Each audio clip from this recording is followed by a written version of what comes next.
Come up with a plan for how you will handle those situations when a student doesn't follow directions the first time they are given. For this, default to any expectations or guidance sent by your school administration.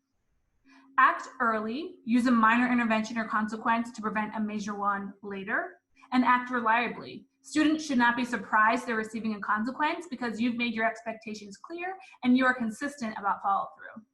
If a student isn't following directions, rather than jumping right to giving them a detention or a harsh consequence, have a series of smaller interventions you will try that will allow the student to correct their behavior before earning a harsher consequence.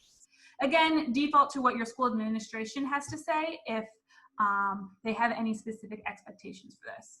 An example of a consequence ladder you could use would be to start with a nonverbal correction. So that could be a stare down, a desk tap, going and standing near the student, using a hand signal. Then you could move to a verbal redirection. It's best if this is kept private rather than communicated from across the room or in a way where other students can hear.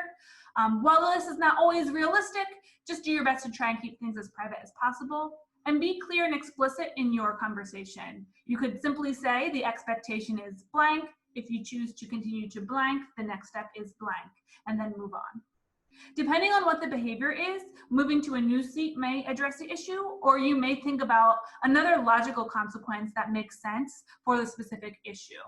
There are a few examples of some logical consequences on the chart on the right. This also may be a good time to have a more in-depth one-on-one conversation with the student to try and get to the root cause of the issue so that you can address that before the student earns a harsher consequence. If your school has a detention system, the next step may be to move to this. You could also choose to get support from the school staff, whether it's counselors, grade level chair, school administration, and then again, follow whatever your school's procedure is for parent contact.